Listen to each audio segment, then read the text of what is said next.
Assalamualaikum warahmatullahi wabarakatuh. Perkenalkan, nama saya Anissa Cahya Ramadhani dari kelas ESA. Di sini saya akan membahas mengenai studi pendahuluan dan kajian pustaka. Ini merupakan salah satu materi dari mata kuliah metodologi penelitian. Di dalam kajian pustaka dan juga pendahuluan itu ada 3 konsep yang saling berkaitan, yaitu ada pendahuluan, ada konseptual, dan kajian pustaka.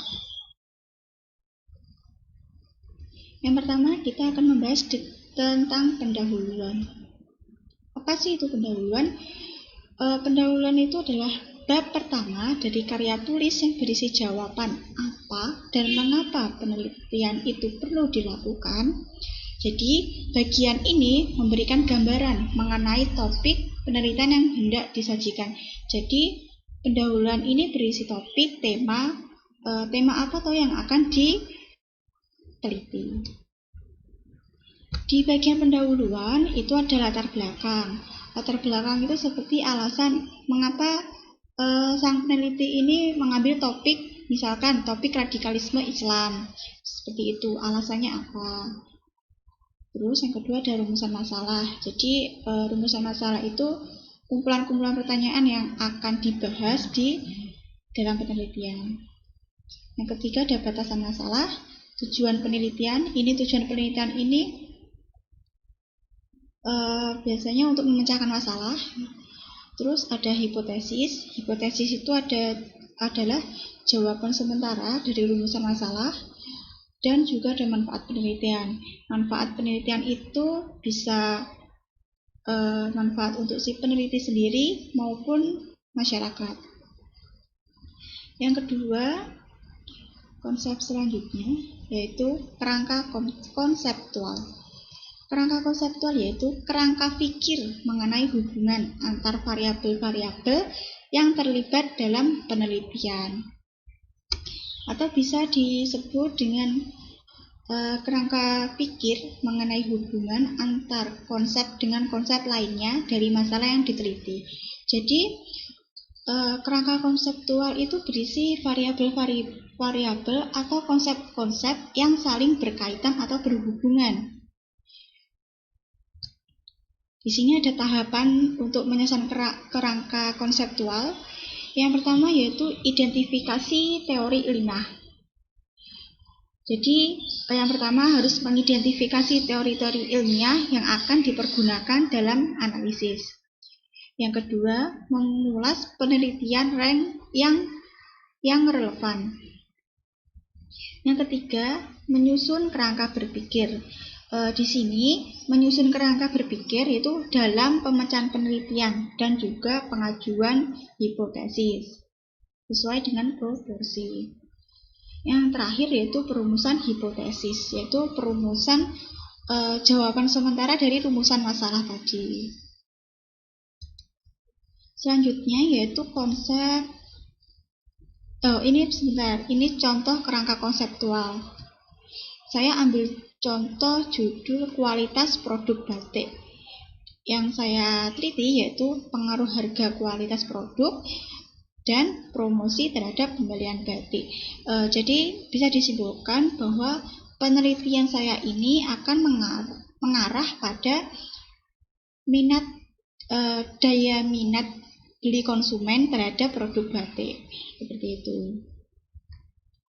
Sini tabelnya. Jadi ada 3 variabel ya di sini yang mempengaruhi minat beli. Yang pertama ada kualitas produk, ada harga, dan juga promosi. Jadi ketiga variabel ini saling berkaitan. Jadi kualitas, harga, promosi itu berpengaruh terhadap minat beli konsumen terhadap produk batik. Selanjutnya, kajian pustaka. Kajian pustaka itu sebuah uraian atau deskripsi tentang literatur yang relevan dengan bidang atau topik tertentu. Bisa juga kajian pustaka itu kalimat atau paragraf dari sebuah pustaka yang kita peroleh sebagai landasan teori untuk menyusun sebuah tulisan. Biasanya kajian pustaka itu seperti kutipan. Jadi kita mengutip dari buku, misalkan dari Sugiono seperti itu. Jadi kita mengutip dari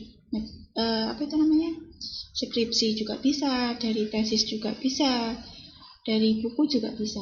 Jadi kajian pustaka itu mengutip, dan paragraf hasil kutipan kita cantumkan di penelitian. Itulah namanya kajian pustaka.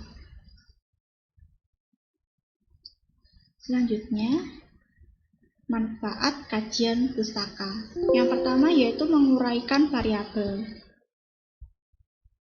Jadi menguraikan variabel ini menjelaskan beberapa jenis variabel secara umum di dalam sebuah penulisan. Jadi misalkan tadi kan ada beberapa variabel, jadi di situ dijelaskan secara umum.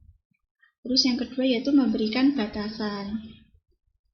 Memberikan batasan ini secara umum supaya dapat menyusun dan membuat kembali suatu tinjauan pustaka yang cukup baik. Jadi kalau misalkan kajian pustaka kita itu belum memenuhi kriteria atau kurang maksimal, kita bisa perbaiki kembali.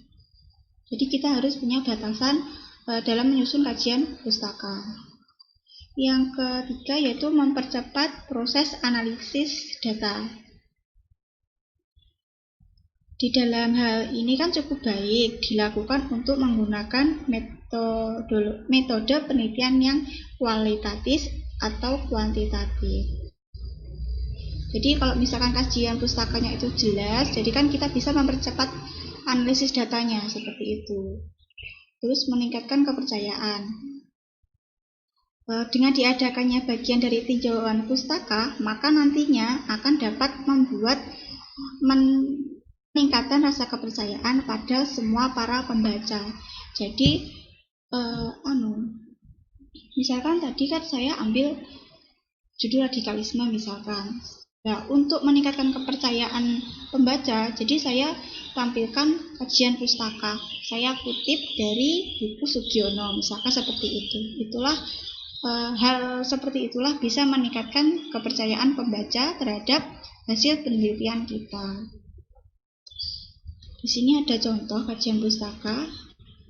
Nah, jadi seperti ini. Ada tulisan 2002. Jadi pengertian diskusi ini saya kutip dari pernyataan Bushirudin Uswan pada tahun 2002.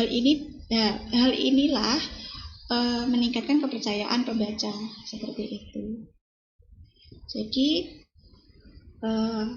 menurut saya pendahuluan itu ya seperti isinya seperti latar belakang, rumusan masalah seperti itu. Jadi mengapa penelitian itu dilaksanakan, alasannya apa, seperti itu kan. Terus kalau kerangka konseptual itu terdiri dari variabel-variabel yang saling berkaitan. Seperti tadi, daya minat beli konsumen terhadap produk batik. Itu variabelnya ada harga, kualitas, dan juga promosi. Seperti itu. Jadi variabelnya saling berkaitan. Kalau kajian pustaka itu memperjelas atau membuktikan suatu pengertian yang kita ambil atau kita kutip dari tesis, skripsi, buku maupun yang lain. Sekian penjelasan dari saya, kurang lebihnya mohon maaf. Assalamualaikum warahmatullahi wabarakatuh.